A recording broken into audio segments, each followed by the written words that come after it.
Hola, buenas noches a todos. Hola, profe, buenas noches. Hola, Fernanda.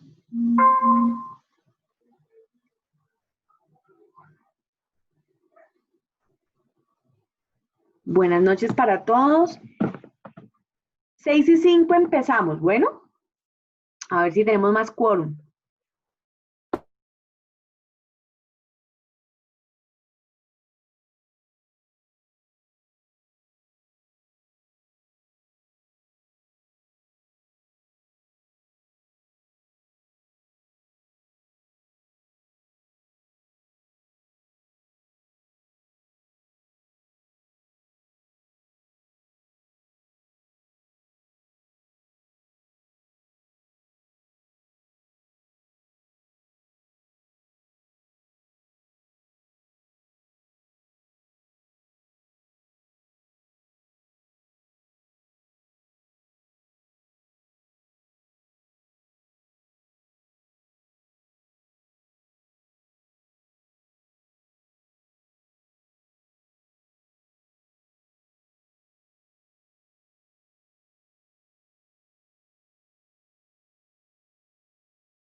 Bueno, muchachos, vamos a dar inicio a la clase.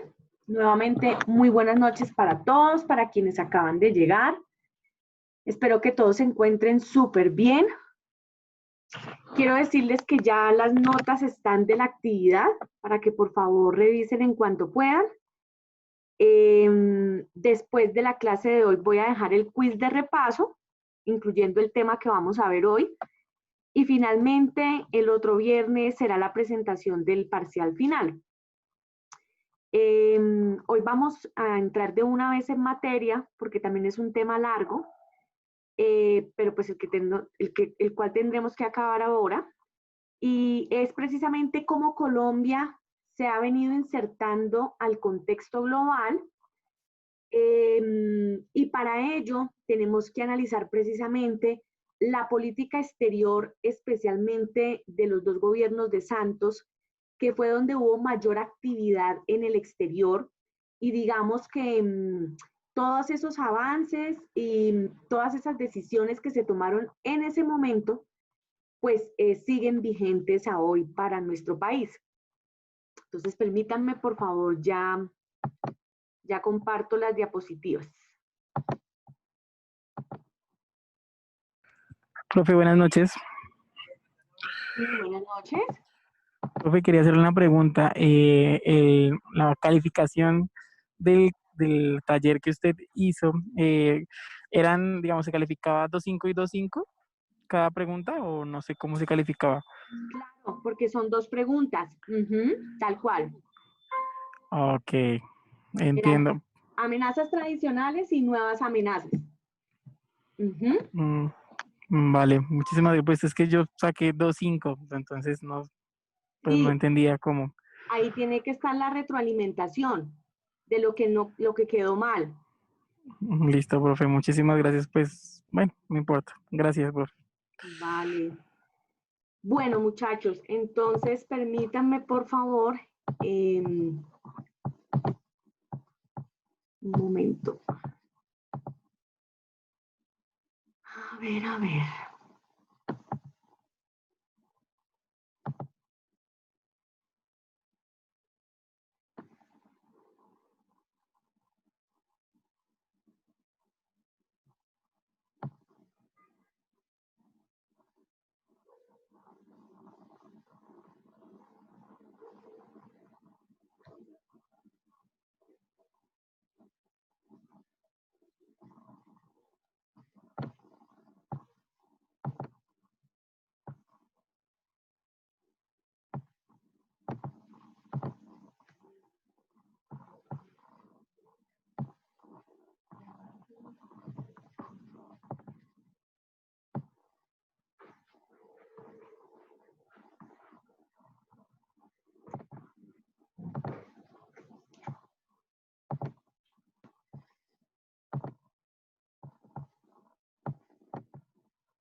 Por favor, ¿me confirman si están viendo las diapositivas?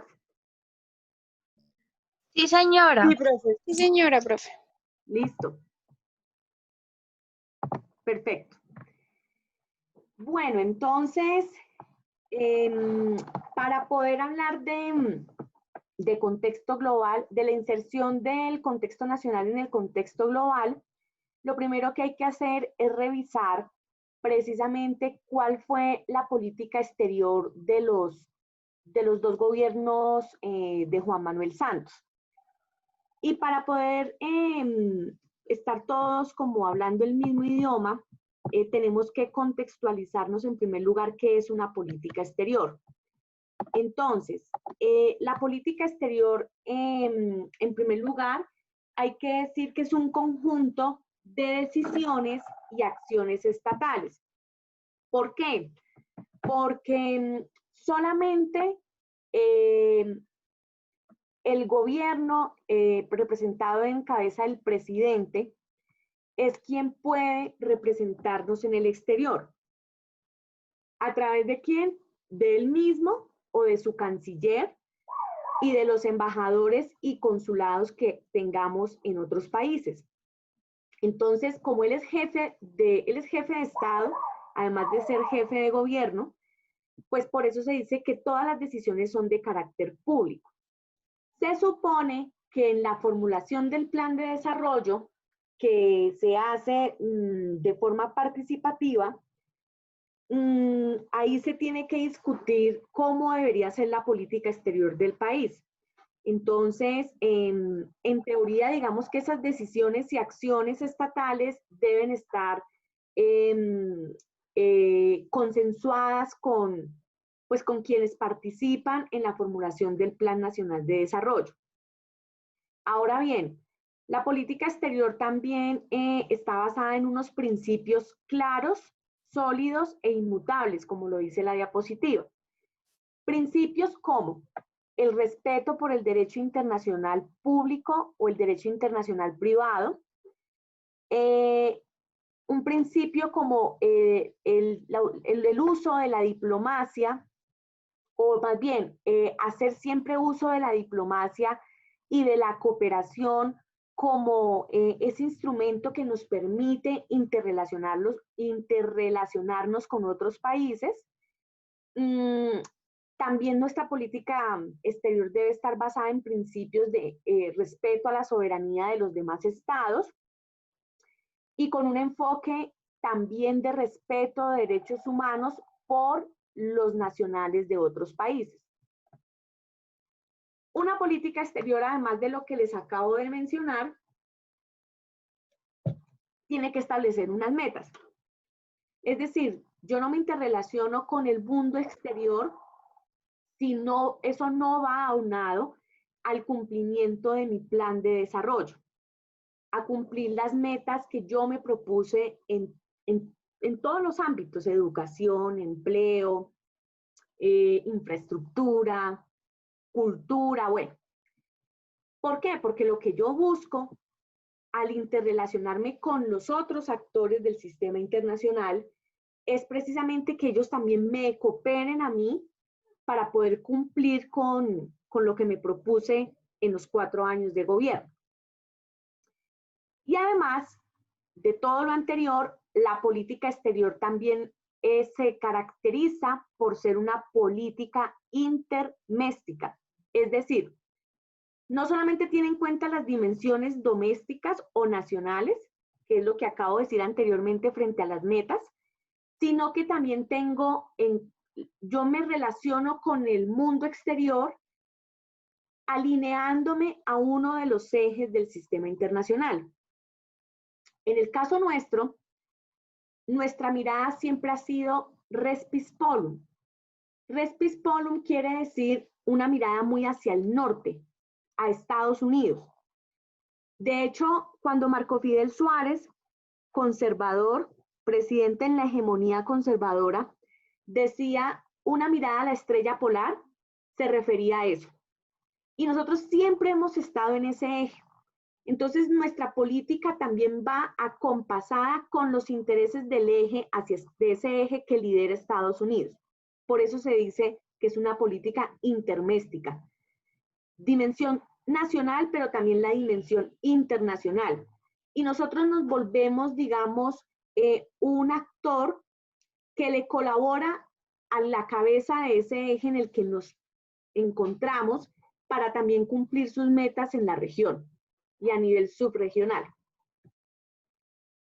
Muy bien, ahora sí ya vamos a hablar de qué caracterizó a la política exterior del gobierno Santos. Lo primero que hay que decir es que esta es una política exterior que se caracterizó por una mirada res piscinilia, distinta a lo que acabo de decirle res pispolum. ¿Por qué? Porque no solamente miramos hacia Estados Unidos, él tuvo una buena relación con Obama, sino que también miramos a nuestros semejantes. Por eso nos relacionamos con Haití, nos relacionamos con Venezuela, nos relacionamos con Chile, Perú, Brasil, en Alianza Pacífico, de tal manera que tuvimos una mirada diversificada. Actualmente en el gobierno del presidente Iván Duque, nuestra mirada volvió nuevamente a estar centrada en Estados Unidos, con la llegada en su momento de Donald Trump a la presidencia, y habrá que mirar qué va a pasar ahora con la llegada de John Biden a la presidencia de Estados Unidos, ¿no? ¿Cómo va a ser esa relación? Si se van a poner de acuerdo en los objetivos o qué irá a pasar. Pero entonces ahí como para hacer una diferenciación entre los dos gobiernos. Muy bien. Resulta que Colombia, esa es la primera característica en su momento de la política exterior de Santos. La segunda característica es que Colombia se volvió un país receptor de cooperación internacional. De hecho, nos constituimos en el segundo país con mayor cooperación en el continente americano. Y realmente pues eso no es gratis, eso se debe a varias razones. Bueno, a una razón realmente en particular. Resulta que la Organización para la Cooperación y el Desarrollo Económico es una de las organizaciones intergubernamentales más importantes en el sistema internacional. ¿Por qué? Porque esa es una organización que alberga las potencias mundiales. Ahí está Estados Unidos, está China, pero también está Alemania, también está Reino Unido. Y nosotros, en el gobierno de Santos, veníamos haciendo todo el lobby para ser parte de esa organización. Y entonces, como estábamos, digamos, en esa evaluación constante por parte de la OCDE, la OCDE, en el marco de esa evaluación, califica a Colombia en el año 2012 como un país de renta media alta. Eso quiere decir que tuvimos en su momento una muy buena calificación, debido a que entre el año 2002 y 2010 nuestro Producto Interno Bruto creció en un 3,95%. Y eso se debe efectivamente a que crecieron los sectores minero, petrolero, financiero y textil.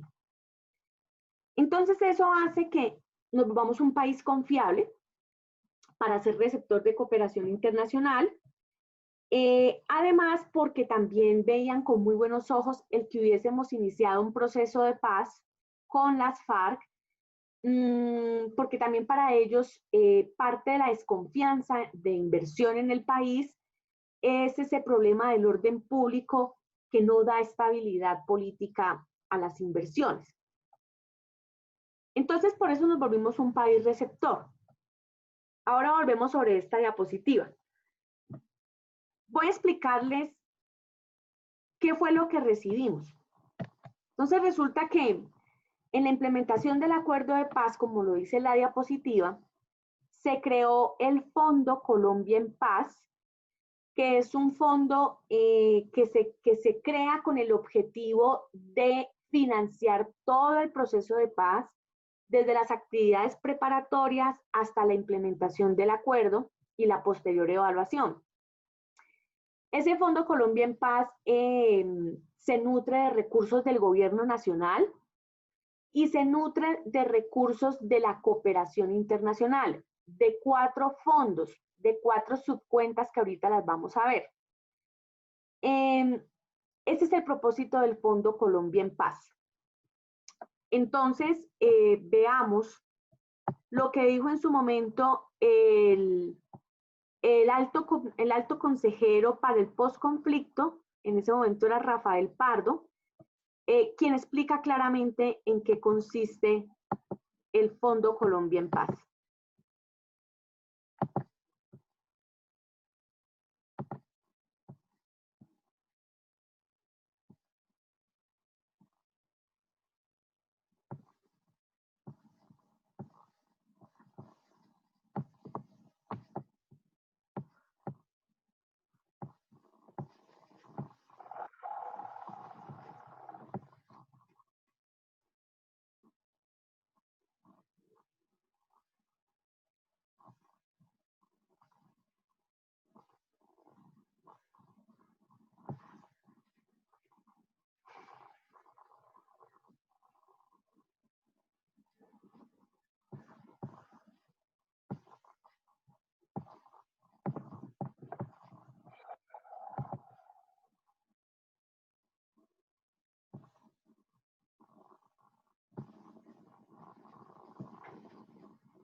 El presidente Juan Manuel Santos ha firmado un decreto ley que da estructura a lo que se llama el Fondo Colombia en Paz, ¿Qué es el Fondo Colombia en Paz? Es un mecanismo, un fondo del gobierno, de la Presidencia de la República, que va a recibir recursos de presupuesto nacional, recursos del Sistema General de Regalías, recursos privados y recursos de cooperación internacional para poder financiar o cofinanciar distintos proyectos relacionados con la ejecución o implementación del acuerdo de paz y todo el proceso de posconflicto. Este fondo es muy importante, no va a manejar todos los recursos de implementación de la paz, pues la gran mayoría de esos recursos son programas que van a ejecutar ministerios y entidades del gobierno, principalmente nacionales, pero en concurrencia también con entidades departamentales o municipales, según sea el caso, pero este fondo va a tener, digamos, una gran agilidad, una gran transparencia. La Contraloría ha decidido establecer un mecanismo de verificación y de vigilancia especial. Se van a crear además veedurías ciudadanas para los proyectos que haga este fondo y se va a contratar a una firma de las mejores del país, nacional o internacional, una firma auditora que pueda decirle a los colombianos que cada centavo del Fondo Colombia en Paz va a ser bien invertido en los propósitos en que se tiene y en el desarrollo de la paz en Colombia.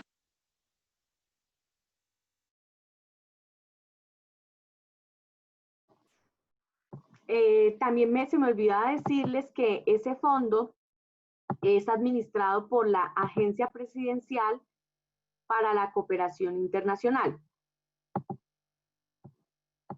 Espérenme un momento. Todo esto. Bueno.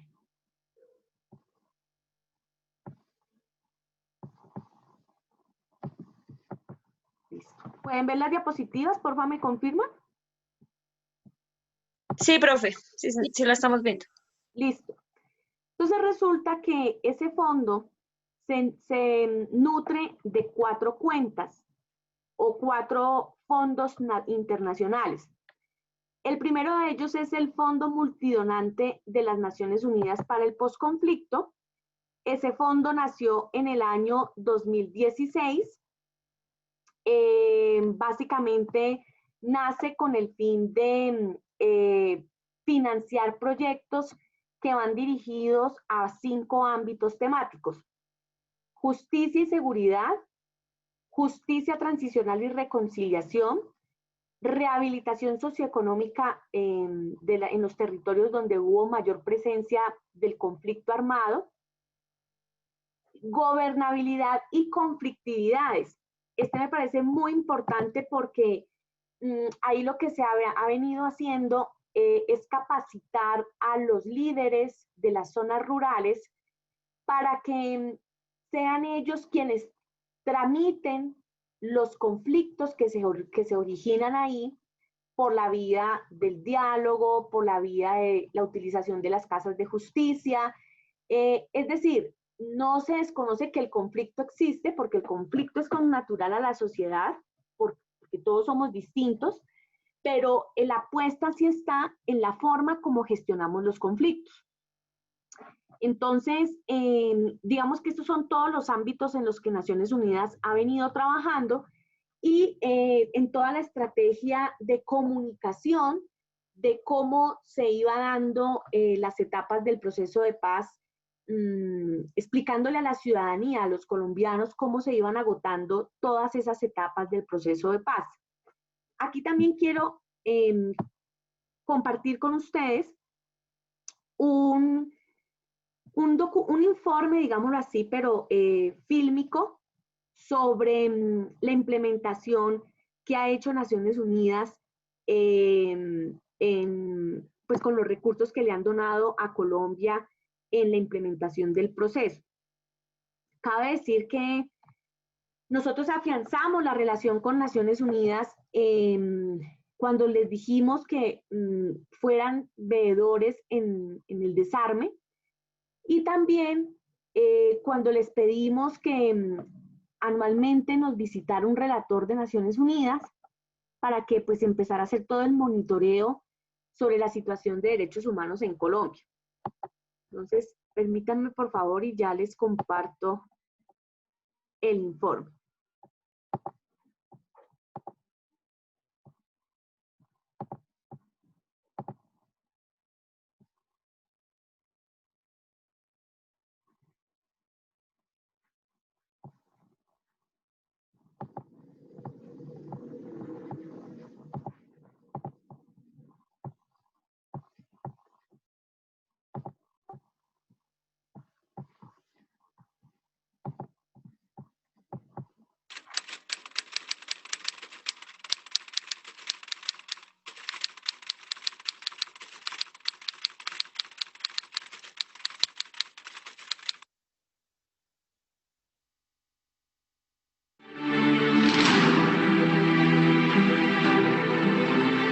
Great changes are taking place in Colombia.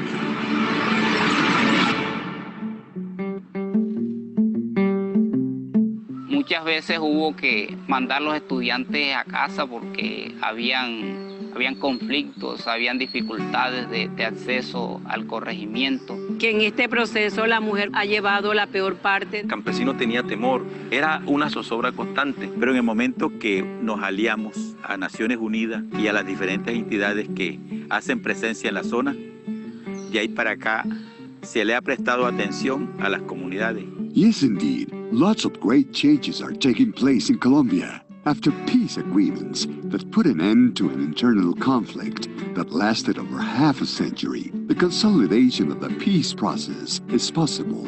Nowadays, the country is moving on a new path, a path of hope, change, and peace.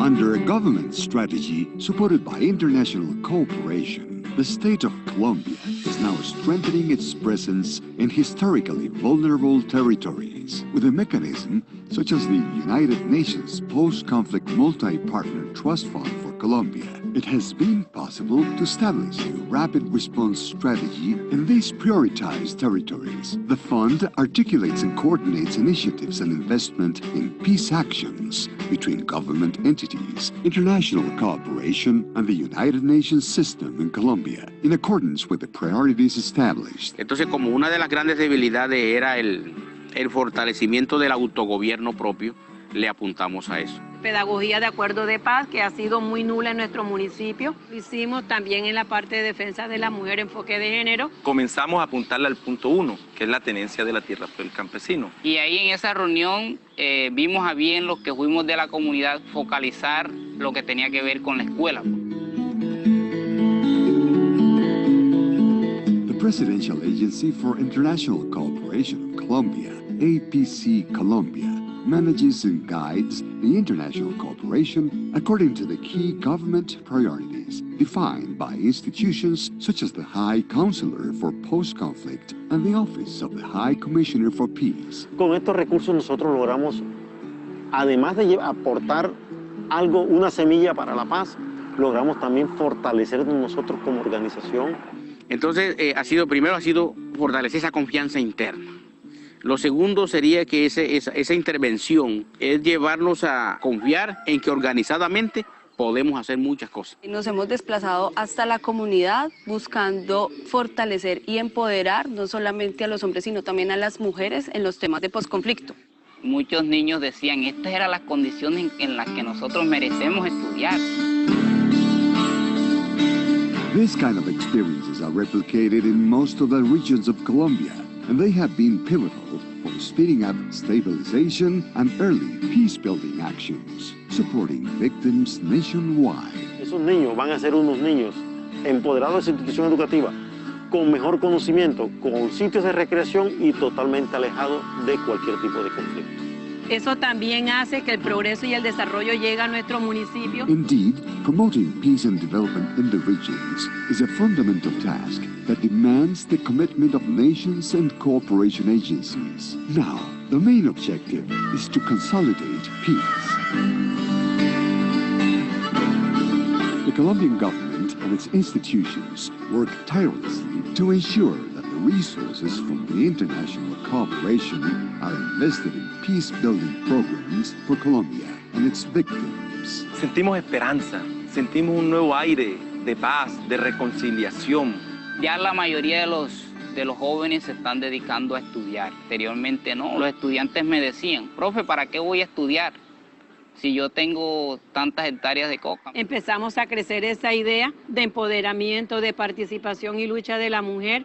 Ellos sienten que por fin está llegando el Estado. Nuestra etnia otra vez está renaciendo y fortaleciendo cada día más, que es lo que de pronto necesitamos.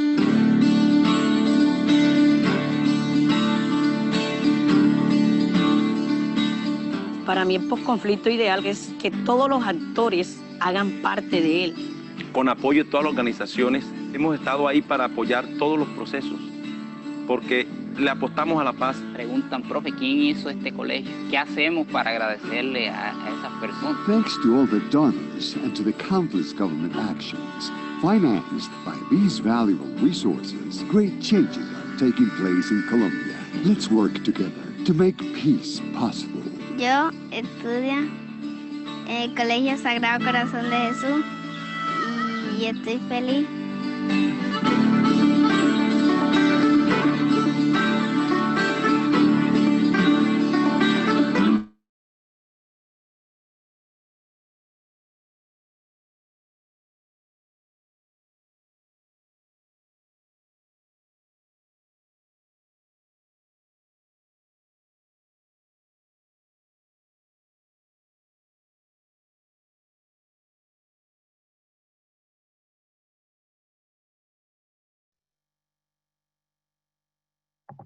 Bueno, muy bien. Ese es el primer fondo multidonante, Naciones Unidas. El otro fondo es el de la Unión Europea. Este fondo también se creó en el año 2016. Se creó precisamente con el apoyo de 21 países que hacen parte de la Unión Europea y más la Secretaría de la Unión. El Fondo de la Unión Europea tiene como objetivo principal apoyar el desarrollo rural en los territorios más afectados por el conflicto. Con ello, por supuesto, fomentar la presencia del Estado en esos territorios donde se recrudeció mucho más el enfrentamiento y apoyar sobre todo la reincorporación económica y social de los excombatientes. Yo me voy a permitir compartirles, voy a compartirles en el chat para que lo vean cuando puedan, la entrevista que le hacen precisamente al representante o al representante de Naciones Unidas en Colombia, quien explica muy claramente en una entrevista que le hacen en el diario La República, los logros de la cooperación de la Unión en nuestro país. Entonces, aquí se los copio y en el momento que puedan para que por favor lo vean. Bueno, muy bien. El otro fondo es el del Banco Interamericano de Desarrollo.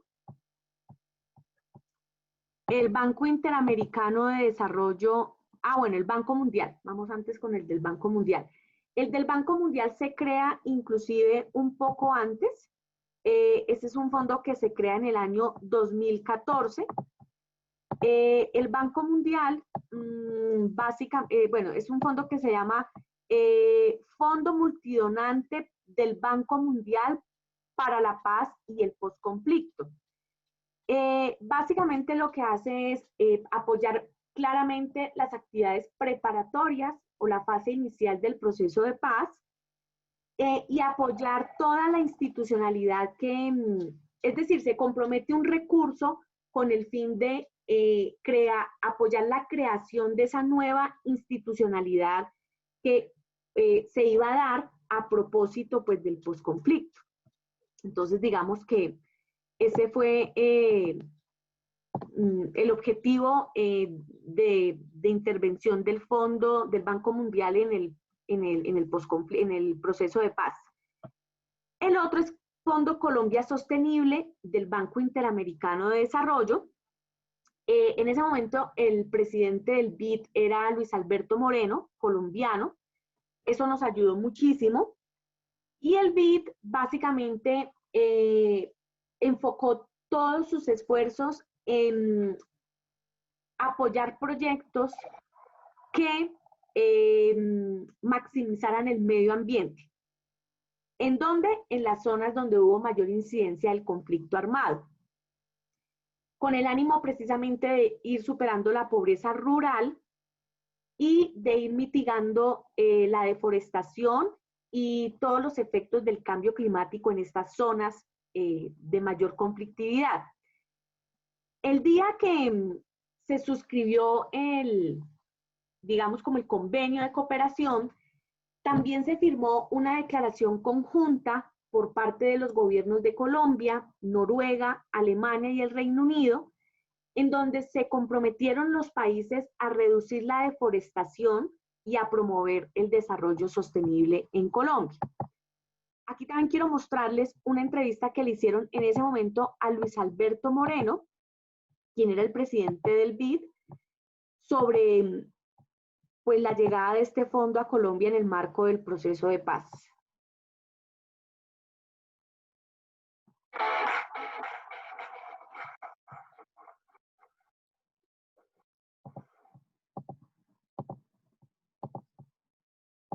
Término de su intervención en el Congreso Andesco que se llevó a cabo en Cartagena, el presidente del Banco Interamericano de Desarrollo aseguró que trabajan en la creación de un fondo para Colombia en el posconflicto. Este fondo que llamamos Colombia Sostenible va a tener una contribución del gobierno colombiano de $100 millones a través de un crédito del BID y recursos que provienen de Alemania, de Noruega, de Suiza y otros países, y el cierre inicial de este fondo va a estar en torno a $200 millones y la meta nuestra es que llegue finalmente a $500 millones en los próximos, en un periodo de 7 años. Se refirió además a la polarización del país en torno a la paz, tema que para él es preocupante. A mí me preocupa la división que veo en Colombia cada vez que vengo pareciera que la división se acentúa y como país parece que todo lo negativo es lo que se vuelve interesante políticamente y cuando eso pasa empieza uno a perder el rumbo. Por su parte el vicepresidente Óscar Naranjo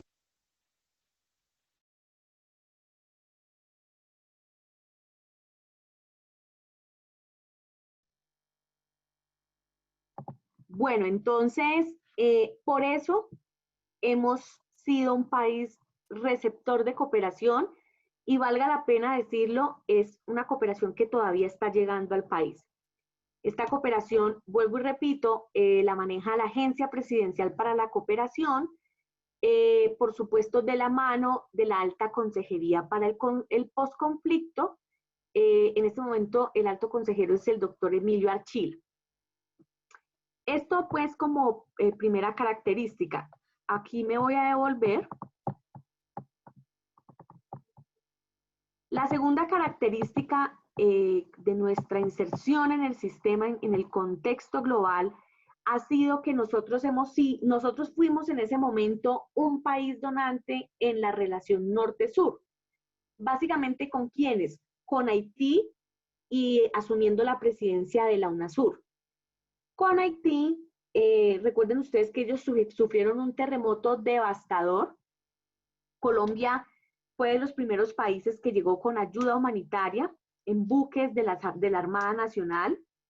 Llegó con ingenieros expertos en infraestructura para precisamente contribuir a la reconstrucción de Haití.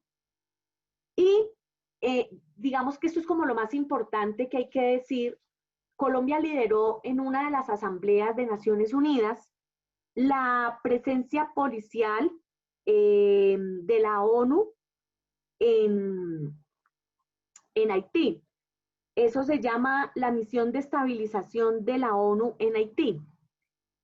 Pero más allá de eso, en ese momento lo que se dijo es que Naciones Unidas no solamente podía hacer una presencia en esta isla de una forma muy coyuntural de la reconstrucción como tal del país, sino que había que revisar decisiones de fondo que le ayudaran a todos estos países que ni siquiera están en vías de desarrollo a empezar a estar.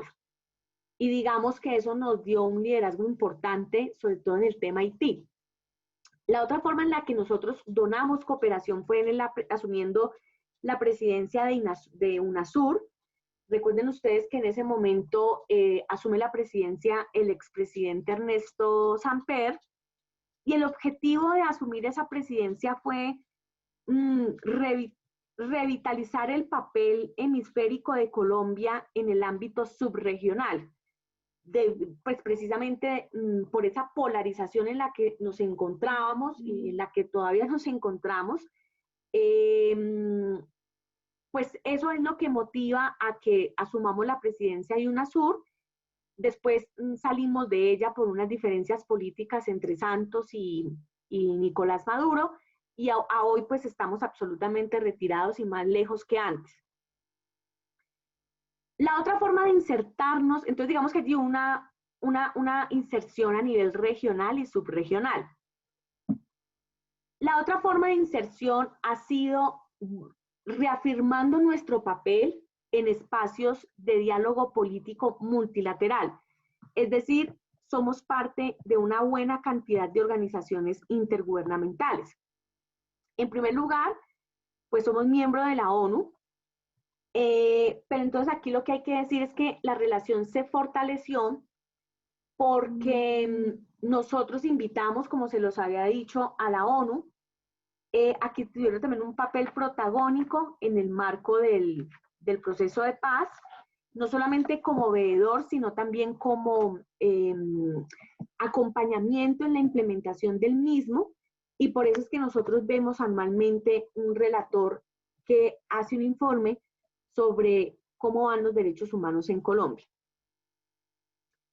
También jugamos un papel protagónico en la Organización de Estados Americanos, de la cual hacemos parte. Recuerden ustedes que son 35 países los que hacen parte de la OEA, y entre otros temas, uno de los principales es el tema de seguridad.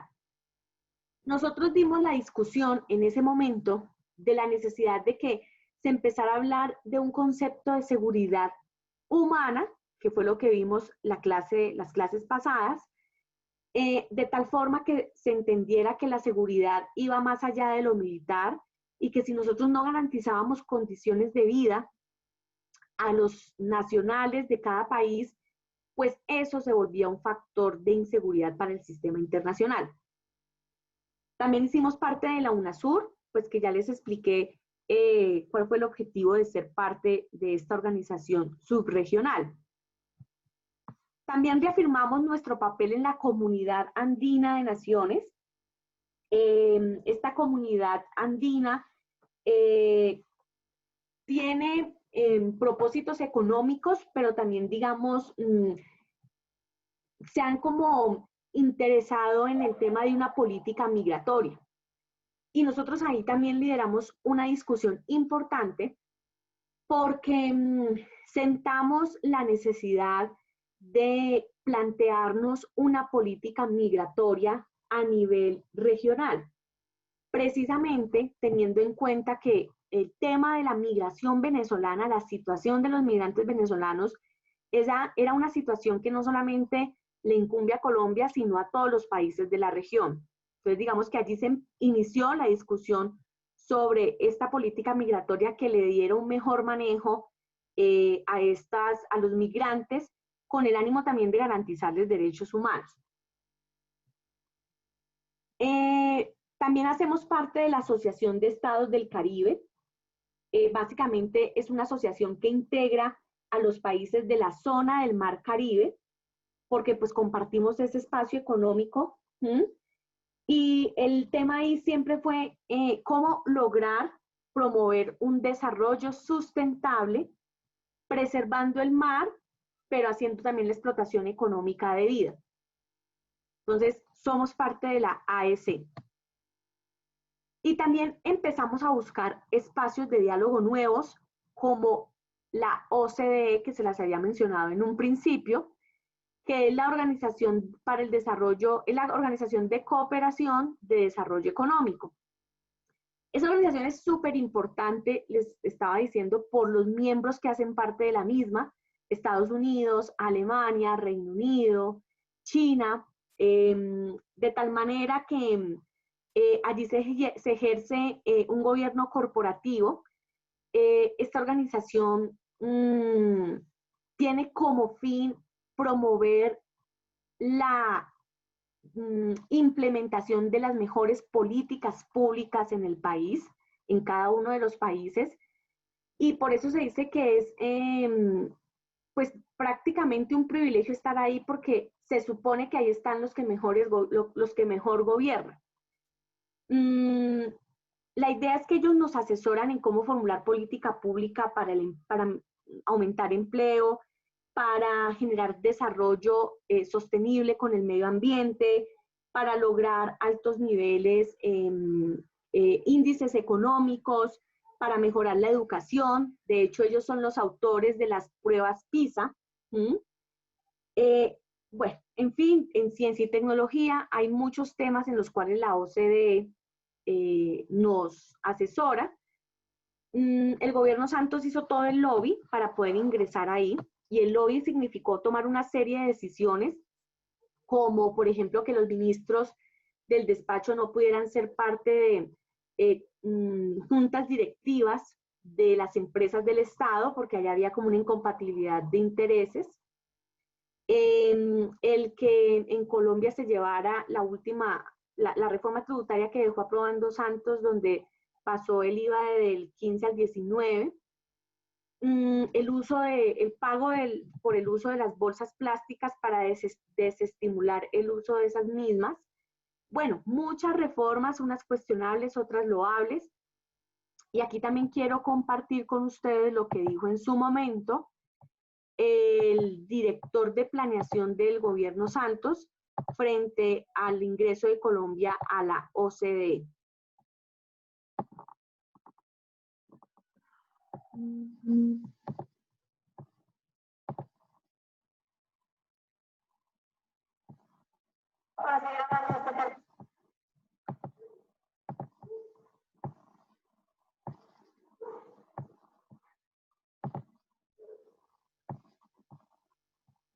Invitamos al director de Planeación Nacional, Luis Fernando Mejía. Buenos días, director. Muy buenos días, Silvia. Un especial saludo para ti, para Iván, para Lucho y para todos los televidentes. Muchas gracias, señor. ¿Qué significa para nosotros, los ciudadanos de a pie, que Colombia haya ingresado a este grupo tan importante de países? Bueno, Silvia, pues es una gran noticia. Realmente esto se va a traducir en mayor crecimiento, especialmente crecimiento incluyente, continuas reducciones de la pobreza, menor desigualdad y, por supuesto, lo que le importa a la gente, mejor empleo y mayor empleo para todos. Esto es muy importante porque en el proceso de acceso hemos hecho cambios muy claves desde el punto de vista de la política pública. Por ejemplo, hicimos acuerdos de intercambio de información tributaria que hoy en día acogen a más de 90 países. Antes apenas con 3 países estábamos intercambiando información. ¿Esto para qué? Para garantizar que no haya elusión y evasión tributaria, especialmente las personas más ricas, que son las que utilizan este tipo de instrumentos. También el tema de crecimiento verde ha sido muy importante, lo introdujimos en el Plan Nacional de Desarrollo de este segundo gobierno y además se generaron diferentes instrumentos desde el punto de vista tributario, el impuesto al carbono, el impuesto a las bolsas plásticas, que ha reducido en 30% el consumo de estos elementos. Todo esto es una agenda muy importante de nuevo de crecimiento económico incluyente, que es el tema de fondo de esta organización. Luis Fernando, uno de los retenes que había para entrar era el tema del acero y el hierro. ¿Le hicimos concesión a los Estados Unidos en esa materia o eso quedó igual? Bueno, hay una serie de inquietudes bilaterales con Estados Unidos desde el punto de vista comercial, desde el punto de vista de derechos de autor, desde el punto de vista de lo que tiene que ver con el mercado de los camiones. Ahí en el diálogo bilateral lo que se hizo fue ratificarle al gobierno de Estados Unidos que las prácticas que hoy en día implementa el país son las mejores prácticas. Se hicieron ajustes, por supuesto. La reciente aprobación por parte del Congreso de la República de la Ley de Derechos de Autor, que además le da unas mayores garantías a los autores de las diferentes obras intelectuales para garantizar, por supuesto, esa importancia de tener esa propiedad de esos derechos. Pero realmente en esas discusiones lo que se hizo fue clarificar que Colombia tiene unas muy buenas prácticas y que, por supuesto, está abierto al comercio internacional, pero también garantizando nuestra soberanía. Luis Fernando, ¿y ya es un hecho? ¿Ya es un hecho que pertenecemos a la OCDE o se necesita aprobación de la Corte Constitucional, del Congreso? ¿Qué falta? Bueno, el presidente de la República firma hoy formalmente ese acceso, de ahí pasamos al Congreso de la República. El Congreso de la República debe ratificar ese convenio, ese tratado, no puede modificar, digamos, el contenido de ese convenio, simplemente lo aprueba o lo desaprueba. Muy seguramente esperamos que el Congreso nos acompañe en esta aprobación. Por favor, doctor Mejía, explíqueme para qué nos sirve a nosotros, a los colombianos, ciudadanos comunes y corrientes, a doña Dora, a doña María, a don Pedro, a don José, que el país haga parte de la OCDE. A ver, Iván, mejores políticas públicas, ya lo hemos hecho, lo que ustedes mencionaban, la salida de los ministros de las diferentes juntas del Estado para evitar los conflictos de interés, las mejoras en la calidad de la regulación, incorporar el componente ambiental y social a nuestras políticas públicas. Hemos hecho también la aprobación de diferentes leyes, por ejemplo, la regulación para supervisar conglomerados financieros, antes solamente supervisábamos bancos.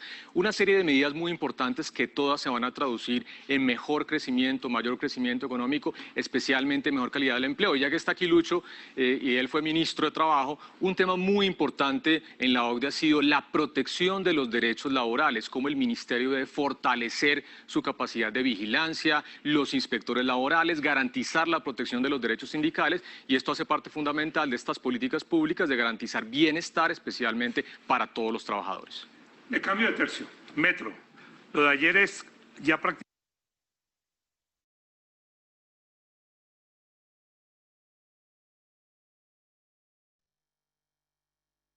Bueno, y también estábamos haciendo lobby para entrar al Foro de Cooperación Económica Asia-Pacífico, APEC, súper importante porque básicamente pues allí estaríamos abriendo mercado hacia el Asia.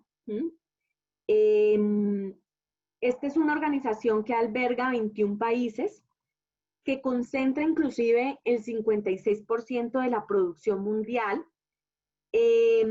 Nos permite entonces mayor acceso a nuevos mercados y cooperación técnica en cuanto a que nos asesoran también en cómo mejorar nuestros procesos en agricultura, en cómo mejorar las políticas anticorrupción, nos asesoran también en cómo innovar en energías renovables, bueno, en fin. Y aquí también ya para ir terminando, quiero compartirles lo que en su momento dijo el presidente Santos frente al acercamiento que tuvimos a la PEC. Un momento, ya les comparto.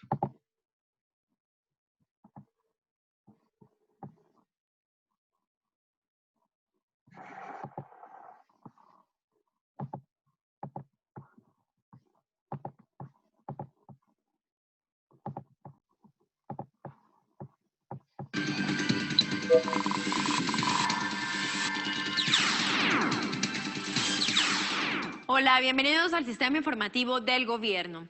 En Manila, Filipinas, el presidente Juan Manuel Santos declaró que Colombia está lista para ser el miembro número 22 de la APEC, mecanismo creado en 1989 para consolidar el crecimiento y la prosperidad de los países del Pacífico.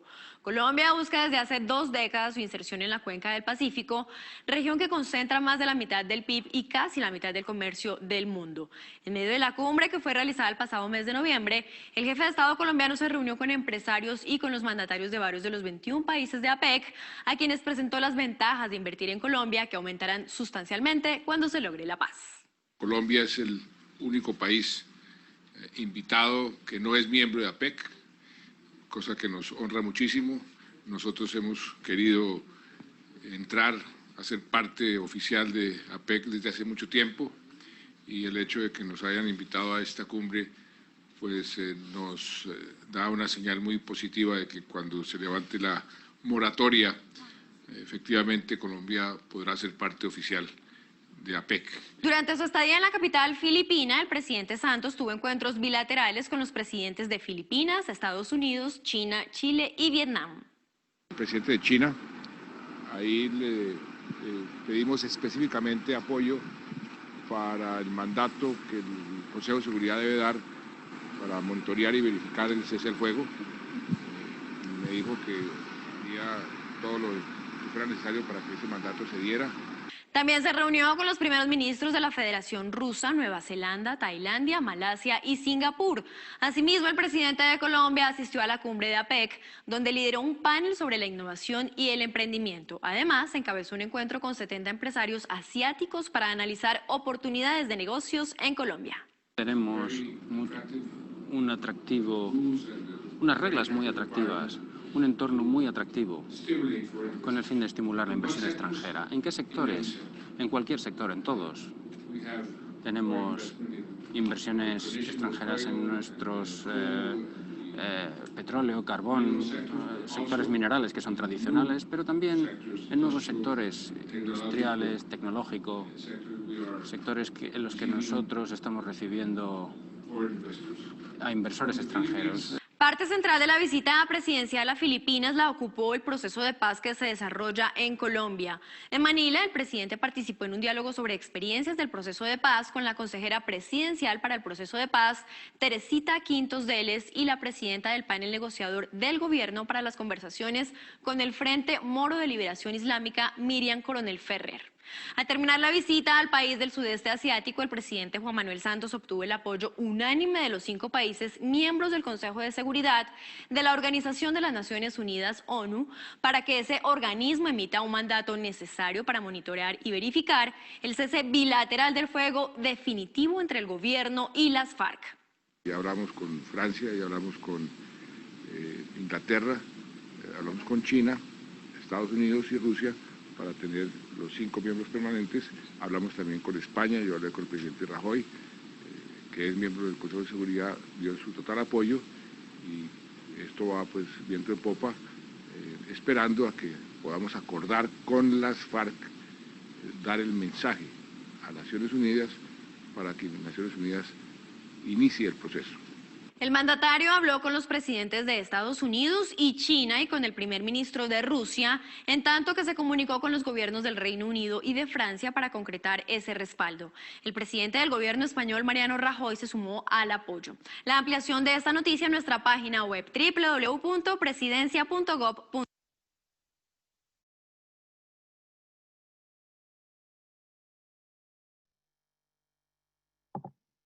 Bueno.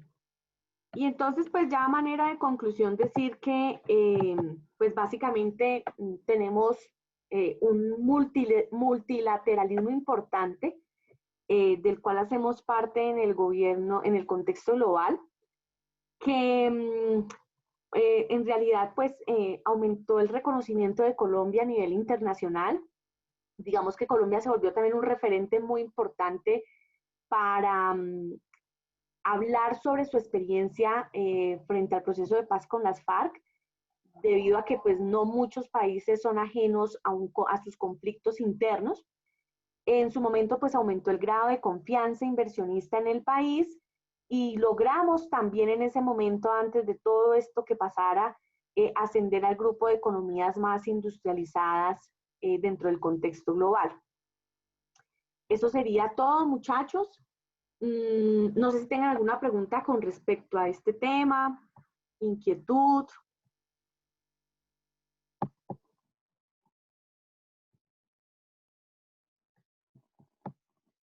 Bueno, entonces, como les decía en un principio, voy a dejar el quiz de repaso en la semana 11 para